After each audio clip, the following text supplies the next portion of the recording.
직장에 해고되었다는 생각을 하게 되면 보통 공포감을 느끼죠. 그러나 사실 그 과정이 귀찮고 번거로울 뿐입니다. 제가 그렇게 생각하는 이유를 이제부터 말해볼게요. 사실 직장에서 힘들어하는 것은 늘 평가를 받는 것이잖아요. 실수 없이 말이죠. 그래서 평판에 매우 민감해합니다. 자신을 낮게 평가하는 느낌을 감지하거나 공개적으로 비판을 받거나 때론 실수가 공개되고 구설수에도 오르죠. 이렇듯 나쁜 평가에 극히 민감합니다. 이것이 계속되면 최악은 해고나 해고에 가까운 처분을 받을 수 있다는 것이고요. 그래서 그 두려운 감정을 세게 건들게 되죠. 이는 점점 더 직장에 몸을 갈아 넣게 만듭니다. 실제 겪어본 사람이라면 알고요. 저 역시 이런 것들 때문에 한때 힘겨운 시간을 보내기도 했습니다. 그러나 지금은 그것에 흔들리지 않는 이유는 그 근본 이유를 알아서입니다. 사실 우리는 누구나 평판에 민감하죠. 그건 최악을 피하고자 하는 것이고요. 인간이 평판 유지 본능입니다. 인류는 오랫동안 무리 생활을 했고요. 그때 최악의 처벌은 무리에서 쫓겨나는 것이었죠.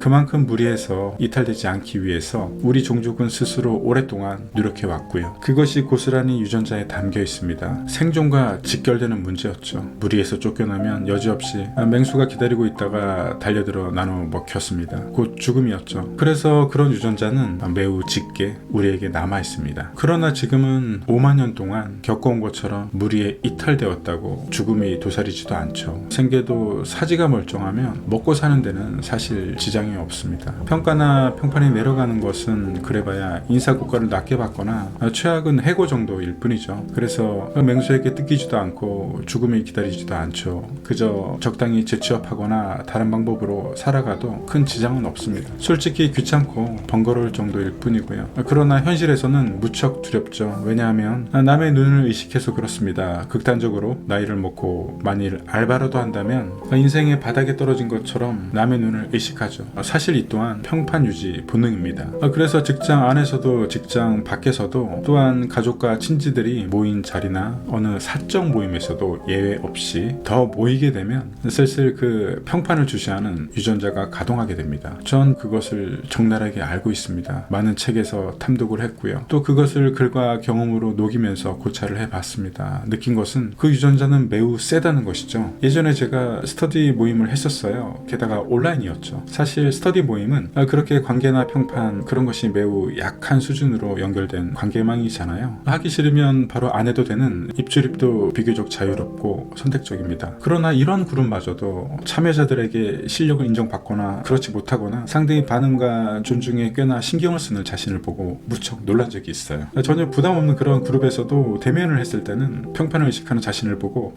이 평판 유지 본능은 정말 강력하구나 라고 생각을 했죠. 이렇게 충분히 자각하고 있어도 자신도 모르게 평판 유지 본능은 작동을 합니다. 의식하지 않는 이상 누구에게나 존중을 받고 인정을 먹고 사는 것이 인간인 것이죠. 그러나 문제는 그것을 갈구하면서 특히 직장에서 필요 이상으로 에너지를 쏟는다는 것이죠. 평판이 상실되었을 때 마치 무리에서 소외를 받고 언젠가 이탈이 되어 맹수들에게 나눠 먹히는 감정같이 과거의 오래된 유전자가 그대로 작동하듯이 무서운 공포감을 느끼게 되죠. 공개적으로 질책을 받을 때를 생각해 보세요. 정말 자신도 모르게 강하게 느낍니다. 그래서 어떤 그룹이든 사람이 하나 둘 더 늘어나게 되면 자신은 본의 아니게 평가받는 것을 의식하고 또 그 속에서는 새로운 권위가 만들어지고요. 의식할수록 사람 점점 더 경직되어 가고 인정을 섭취하기 위해서 갈구하기 시작합니다. 필요 이상으로 에너지를 쓰게 되죠. 물론 평판 인정 이런 것들은 직장에서 적당히 가져갈 필요는 있습니다. 그러나 그 이상도 그 이하도 아닌 것이죠. 직장에서 이사나 부사장쯤 오르는 것에 큰 야망과 포부가 있지 않은 이상은 특히 제 유튜브에 관심이 많은 분들은 절대 그런 평판과 인정을 수취하기 위해서 필요 이상으로 에너지를 쓰지 않기를 바라고요. 우린 할 만큼 하고 있어요. 그래서 그보다 본질적인 것에 집중을 해야만 합니다. 자신의 자립 기반 말이죠. 그것이 진정한 본질입니다. 남는 시간이나 리소스, 남은 자원을 모조리 자립 기반 위에 쓰세요. 책을 읽는 것, 글을 쓰는 것, 현금 흐름을 만드는 것, 소셜미디어를 키우는 것, 부동산 경매 실력을 키우는 것과 실물 경제의 사이클의 맥을 잡는 것. 그래서 이런 것들을 하나둘 조합해서 새로운 투자, 새로운 시스템으로 만들어내는 것. 이 과정에서 자신을 브랜딩하는 것. 지식이 점차 집적화되면 그것을 묶어 책으로 발행하는 것과 이를 조직화하는 것. 그것이 바로 기업화인 것이죠. 이렇게 계속 파생시켜 나가면서 자신의 자신의 핵심 기술을 다양한 형태로 가공하고 재생산해 나가야 합니다. 앞에서 말한 평판이나 인정유지 본능으로 불필요하게 쓰여졌던 시간에 말입니다. 그 길에서 저는 보다 구체적인 방법과 예시를 지속적으로 이곳에 영상으로 제작해서 올리겠습니다. 영상에 공감하셨다면 구독과 좋아요 부탁드리고요.